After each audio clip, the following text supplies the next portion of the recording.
Daniel Brooks never imagined that doing the right thing would destroy his life. That night, he didn't save a drunk woman. He didn't cross any line. He simply made sure his boss got home alive. By morning, the whispers began. "Did you touch me last night?" In less than 24 hours, Daniel lost his job, his reputation, and the one thing he cared about most, his daughter's sense of safety. This is the story of a single father who learned that in the modern world, kindness can be more dangerous than cruelty. The alarm clock read 6:15 a.m. when Daniel Brooks opened his eyes. No snooze button, no rolling over.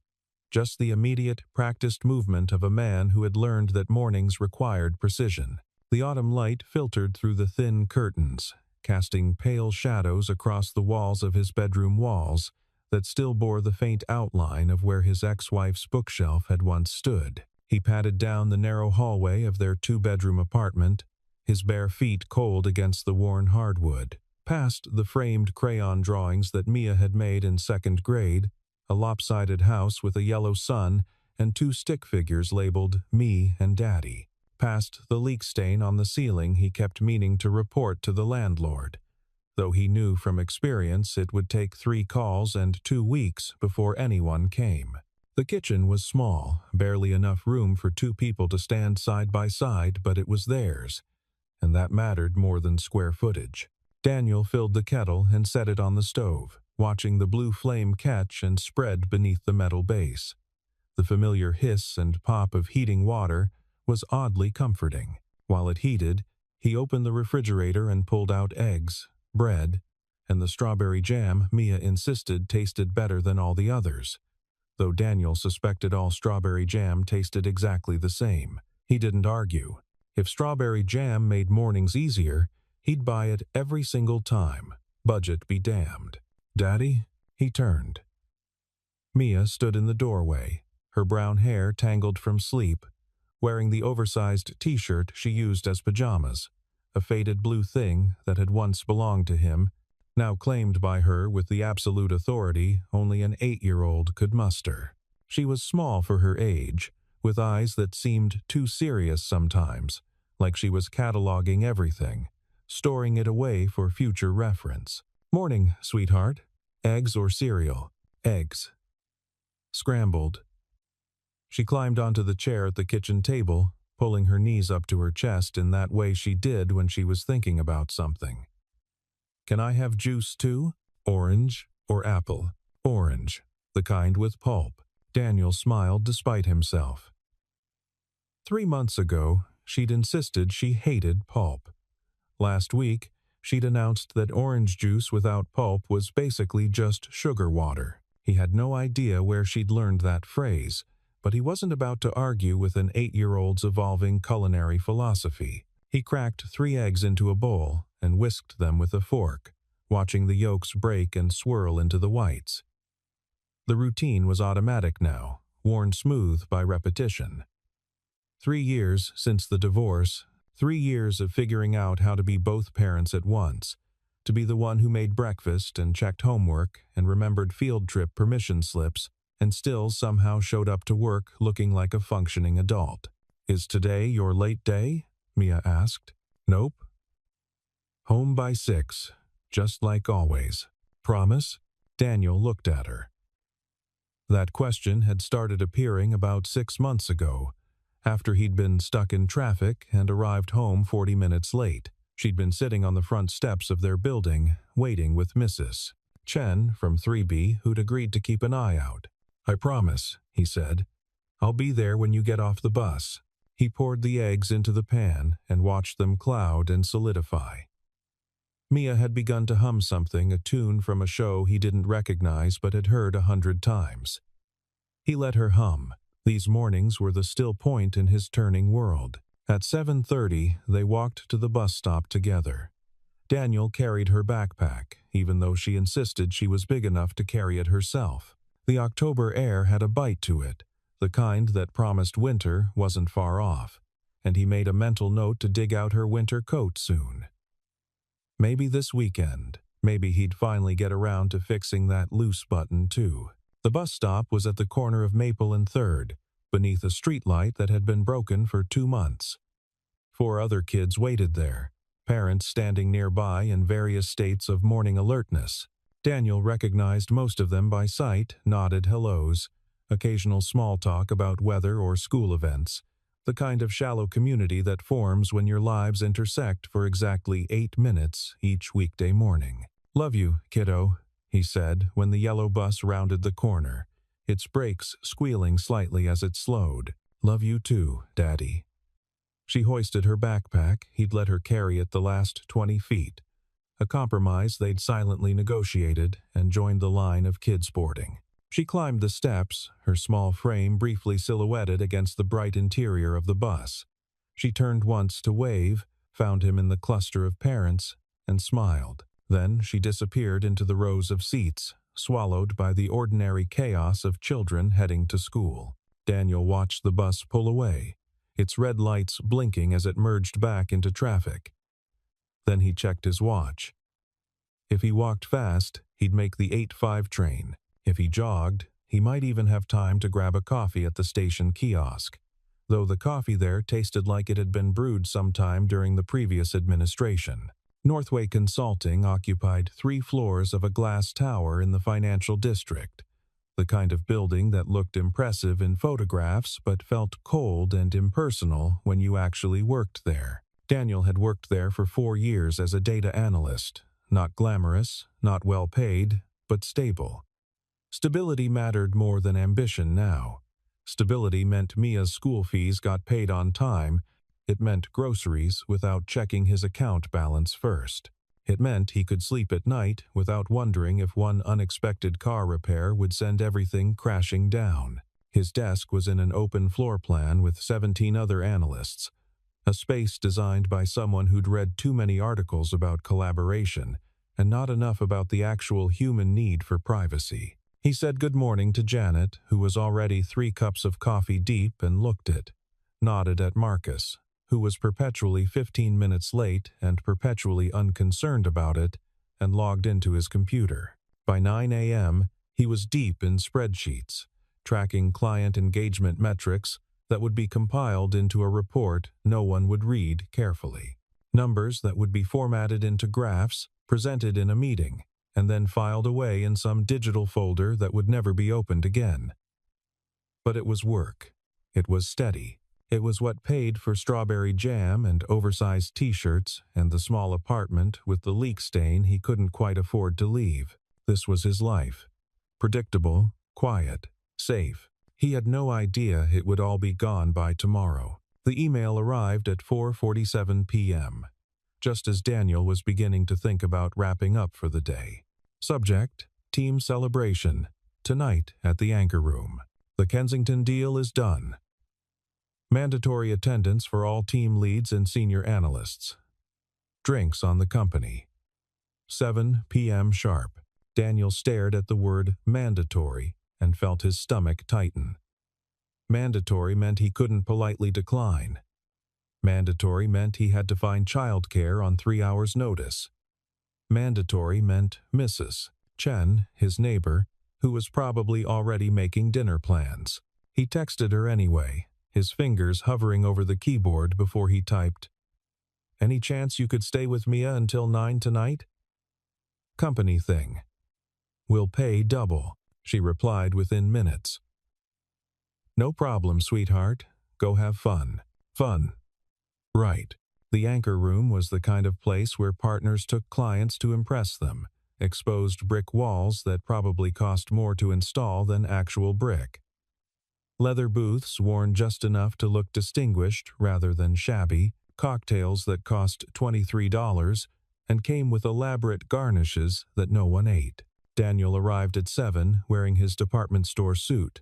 The navy one that Janet had once diplomatically suggested worked well for his coloring, which he'd correctly interpreted as "it's fine, but nothing special." He immediately felt out of place. The private room in the back was already loud, the kind of loud that comes from people who don't have to be at work tomorrow morning.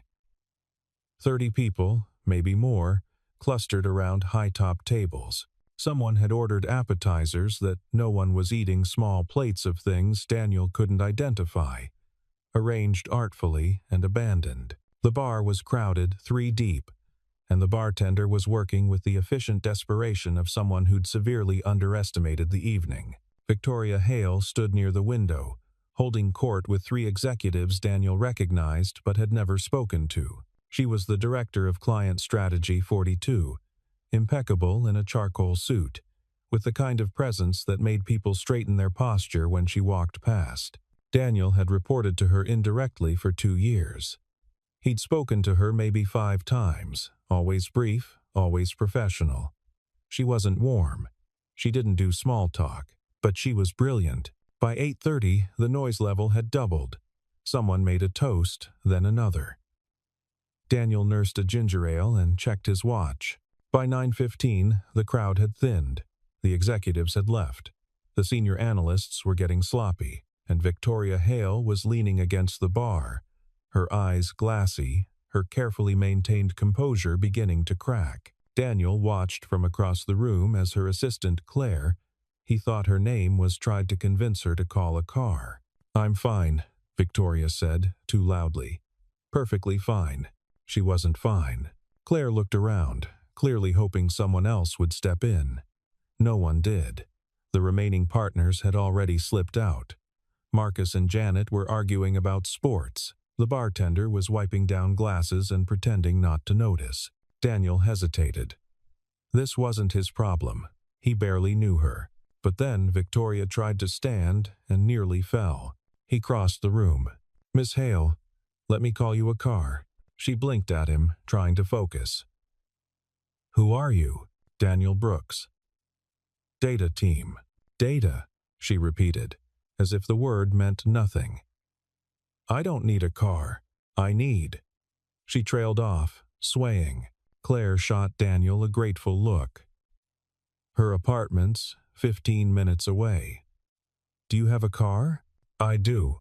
Could you? I'm sorry, I have to get home." "My sister's in the hospital." "It's fine," Daniel said.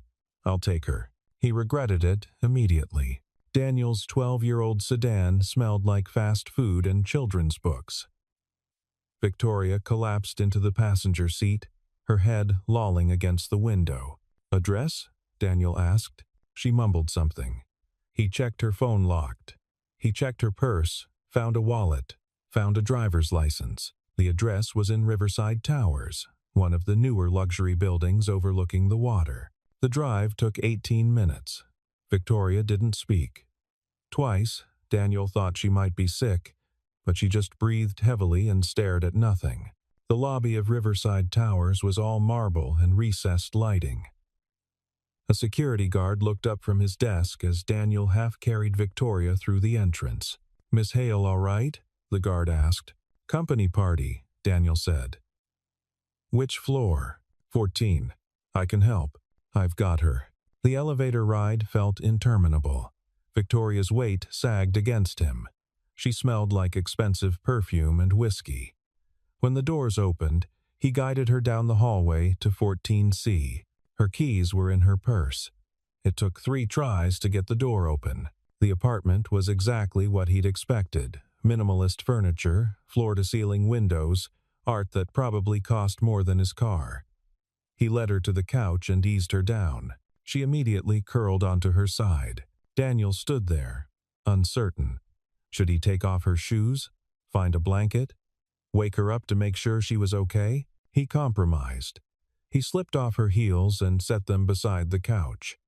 He found a glass in the kitchen, filled it with water, and placed it on the coffee table beside her. He grabbed a throw blanket from the back of an armchair and draped it over her. Then he pulled out his phone and typed a quick message. "Made sure you got home safe." "Water on the table. Door is locked. Daniel Brooks." He sent it to the work number he had for her. On his way out, he made sure the door locked behind him. The security guard in the lobby looked up again. "She settled?" the guard asked. "Yeah." On the couch. Left her some water. Good man. Daniel walked to his car, drove home, paid Mrs. Chen $40 he couldn't really spare, and checked on Mia. She was asleep, her arm wrapped around a stuffed elephant. He collapsed into bed at 11:30. He had done the right thing. He was certain of it. Daniel's phone buzzed at 8:47 a.m. He was at his desk, halfway through his second coffee, when the message appeared. Victoria Hale. Did you touch me last night? He stared at the screen. Read it again. His hands went cold. He started typing a response, deleted it, started again. Daniel Brooks. I drove you home from the Anchor Room. You were on the couch when I left. I didn't touch you. 3 dots appeared, disappeared, appeared again. Victoria Hale. We need to talk. My office. 10 a.m. Daniel's heart hammered. Around him, the office continued its normal rhythm, keyboard clicks, low conversations, the hum of the HVAC system. No one looked at him. No one knew. He glanced at the clock. 1 hour and 13 minutes. At 9:30, his phone rang. Internal number, HR. Daniel Brooks? This is Lydia Marsh from Human Resources. We need you to come to Conference Room B immediately. I have a meeting with Miss Hale at 10. This is more urgent. Please come now. The line went dead. Daniel stood. His legs felt distant, like they belonged to someone else. He walked past Janet's desk, past Marcus, past the row of analysts who didn't look up from their screens. Conference Room B was on the 3rd floor. Small, windowless. When he opened the door, 3 people were waiting. Lydia Marsh, a man he didn't recognize in an expensive suit, and Victoria Hale, sitting perfectly still, her face unreadable. Mr. Brooks, please sit, Lydia said. He sat. I'm Robert Keene, General Counsel for Northway Consulting, the man in the suit said. We've received a complaint regarding your conduct at last night's company event. Daniel's mouth went dry. What complaint? Lydia glanced at Victoria, then back at him. Miss Hale has indicated that she has questions about what occurred after the party ended. I drove her home, Daniel said. She was intoxicated. I made sure she got inside safely. Did you enter her apartment? Keene asked. Yes, to make sure she got to the couch. Did you touch her? I helped her walk. She couldn't stand on her own. Did you touch her in any inappropriate manner? No. Absolutely not. Silence. Victoria spoke for the first time, her voice quiet. I don't remember last night. I woke up on my couch. My shoes were off. I don't remember you taking them off. I didn't want you to be uncomfortable. You were alone with me in my apartment. To help you, Keene leaned forward. Mr. Brooks, you understand this is a sensitive situation. We take all complaints seriously. Until we complete our investigation, you're being placed on paid administrative leave. Investigation? I didn't do anything wrong. That's what the investigation will determine, Lydia said. We'll need you to surrender your access badge and leave the premises immediately. Daniel looked at Victoria. She met his eyes for half a second, then looked away. You know, I didn't do anything, he said. She didn't respond. Miss Hale? Lydia prompted. I know what the optics are, Victoria said quietly.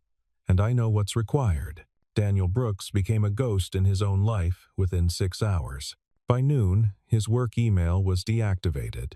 He'd tried to log in to finish a project he'd been working on, some client analysis that was due Friday, and been met with an error message. Access denied. Please contact IT. By 2 p.m., someone from IT had called to arrange pickup of his laptop. A kid who sounded about 22, awkward and apologetic, who said he'd be by the apartment tomorrow morning. Just following protocol, the kid had said, as if protocol explained everything.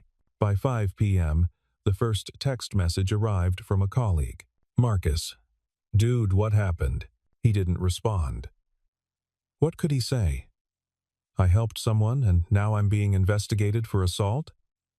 I did the right thing and it destroyed me? There were no words that wouldn't sound either pathetic or defensive, so he said nothing. The next morning, he didn't get dressed for work. He sat at the kitchen table while Mia ate cereal, her backpack already loaded for school, and tried to figure out what his life looked like now. The apartment felt different in the daytime, exposed somehow, like a stage set waiting for actors who would never arrive. "You're not going to work?" she asked, her spoon pausing halfway to her mouth. "Not today, sweetheart. Are you sick?" "Just taking some time off." She studied him with those two serious eyes, the ones that saw more than he wanted them to.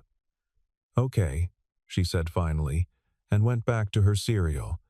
But he could tell she didn't believe him. After the bus came, Daniel sat alone in the silent apartment. His phone buzzed intermittently. Messages from numbers he didn't recognize. He ignored them all. On day 3, Lydia Marsh called. "Mr. Brooks, we need to schedule a follow-up interview." "What else is there to say?" "The investigation is ongoing. We've reviewed security footage from Miss Hale's building. We've spoken with the guard on duty. We've examined the timeline, and we need to speak with you again. Tomorrow, 10 a.m. He arrived early. The same conference room. The same 3 people. Keene opened a folder. "We've confirmed your account of the evening. Security footage shows you entering the building at 10:03 p.m. and exiting at 10:17 p.m. 14 minutes. The guard confirms you appeared to be assisting Miss Hale and that you spoke briefly on your way out." Relief flooded through Daniel. "So we're done?" "Not exactly," Lydia said. "While we found no evidence of misconduct, we have to consider the broader situation." "What situation?" Keene folded his hands. "Perception, Mr. Brooks. Optics. Company culture. I don't understand. You were alone with a female superior in her home while she was incapacitated. Even though your actions appear to have been well-intentioned, the situation creates complications." "Complications," Daniel repeated flatly. "Several employees have expressed concern," Lydia added, "about whether the company takes these situations seriously. About what message we're sending."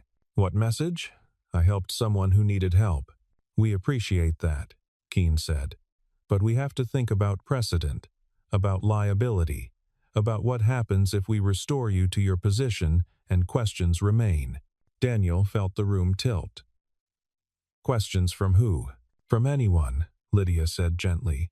"This is about protecting everyone involved." "Including me?" No one answered. Keene slid a document across the table.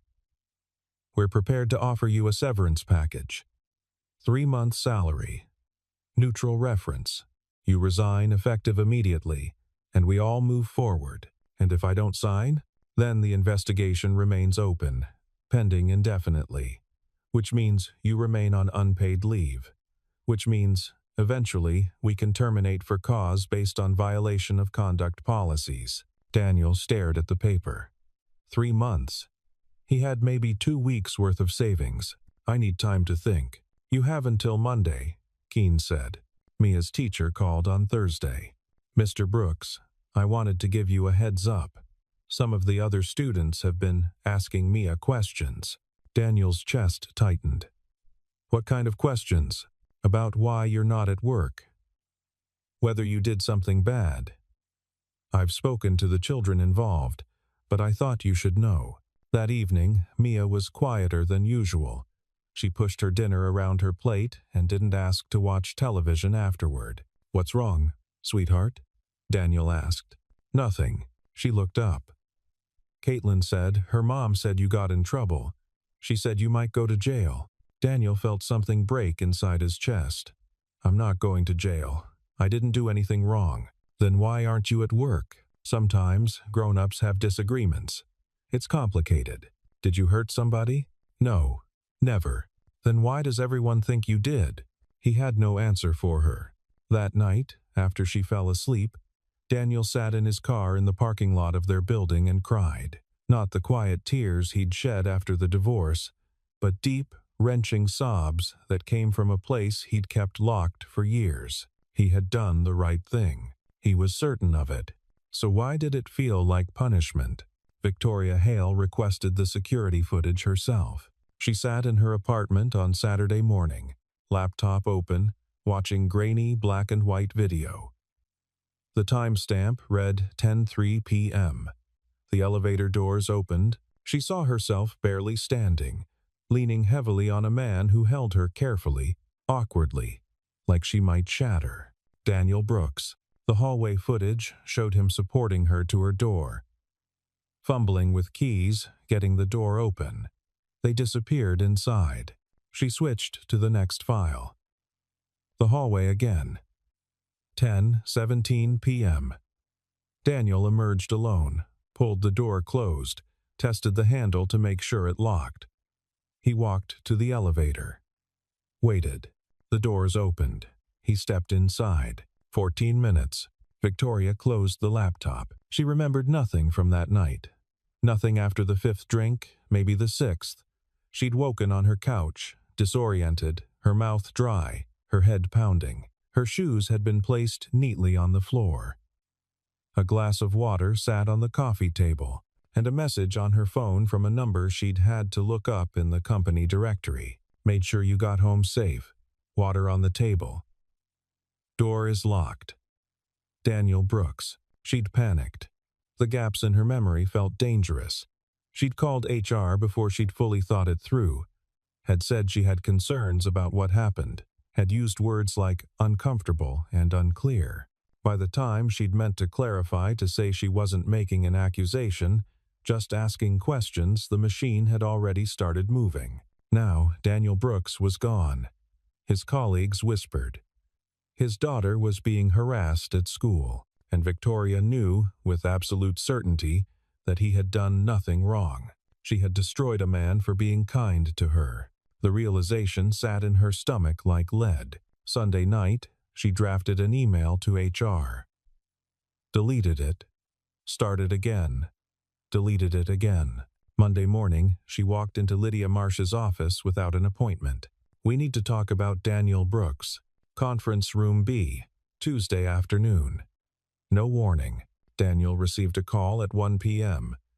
We need you here in an hour. He drove to Northway in a daze, parked in visitor parking, rode the elevator to the 3rd floor. When he opened the door, he found the same 3 people as before, and Victoria Hale standing by the window. Mr. Brooks, please sit, Lydia said. He remained standing. Why am I here? Keene gestured to a chair. Please. Daniel sat. His hands were shaking. Victoria turned from the window. She looked tired, smaller somehow than he remembered. I asked for this meeting, she said, because I need to correct the record. Daniel's heart stopped. I reviewed all available evidence, Victoria continued. Security footage, guard testimony, timeline analysis, and I need to state, clearly and unambiguously, that Daniel Brooks acted appropriately and professionally on the night in question. The room was silent. I was intoxicated, Victoria said. I needed help. He provided it. Nothing more, nothing less. Any implications to the contrary were the result of my own confusion and poor judgment. Lydia and Keene exchanged glances. Miss Hale, Keene began. I understand perfectly, Victoria said. I made a mistake. I let my own discomfort and embarrassment drive a process that should never have begun. Daniel Brooks did nothing wrong, and he should never have been placed on leave. She looked directly at Daniel. I'm sorry. Daniel couldn't speak. The words he'd been rehearsing for days, angry words, hurt words, evaporated. Well, Keene said after a long pause, this does change things. It changes everything, Victoria said. I want it in writing that all allegations are withdrawn, that his record is cleared, that he's reinstated immediately with back pay. Miss Hale, we need to discuss. No, Victoria said. We don't. I've already spoken to Richard Hollings, the CEO. Lydia looked at Daniel. Mr. Brooks, we apologize for any distress this has caused. Your position will be restored. And, no, Daniel said. Everyone turned. No? Lydia repeated. Daniel stood. I don't want the job back. Daniel, Victoria started. You're right, he said. I did nothing wrong. But you all treated me like I did. You suspended me. You investigated me. You let people think. His voice cracked. My daughter asked me if I was going to jail. Silence. I'm glad the record is clear, Daniel continued. But I can't work somewhere that did this to me. I can't walk past people who believed I was capable of. He stopped. I'm done. He turned to leave.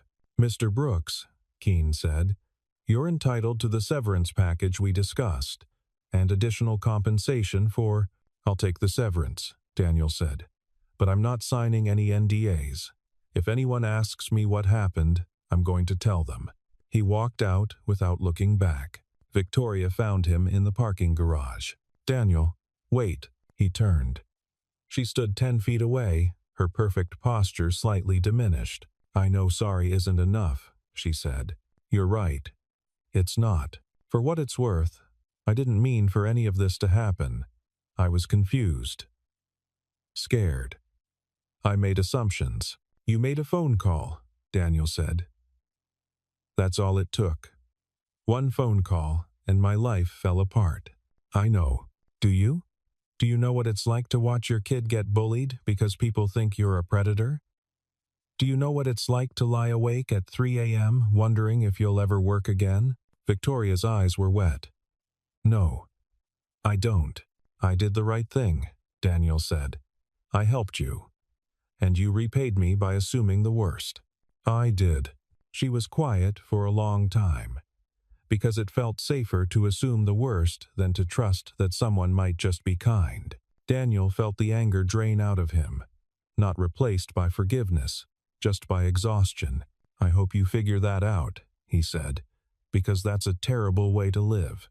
He got in his car and drove away. He never saw her again. 3 months later, Daniel started a new job. The position was at a smaller firm, 20 minutes farther from home. The pay was 15% less than Northway. The office was cramped and the coffee was terrible. But when he walked through the door each morning, no one whispered. The severance from Northway covered the gap. Barely. Daniel learned to live with less, fewer takeout dinners, no new clothes. The same shoes resoled twice. It didn't matter. They had enough. On a Wednesday in February, Daniel picked Mia up from school. The winter had been mild, unseasonably warm, and today the sun felt almost spring-like through the windshield. She climbed into the car, dropped her backpack on the floor with her usual theatrical exhaustion, and grinned at him. We're doing a project on heroes, she said. Mrs. Patterson says we each pick someone we admire and write about why they're heroic. I picked you. Daniel's throat tightened. He adjusted the rearview mirror to buy himself a moment. I'm not a hero, sweetheart. You are to me. She said it simply, matter-of-factly, the way she might announce that the sky was blue or that broccoli tasted terrible. He pulled away from the curb, merged into traffic, and for the first time in months, felt something close to peace, something that felt like the world might be okay after all. He had lost his job, his reputation, his sense that the world was fair and just. But when Mia reached over and held his hand, he realized he still had the only thing that mattered. She trusted him completely and without reservation. And that, Daniel thought, was a kind of justice too.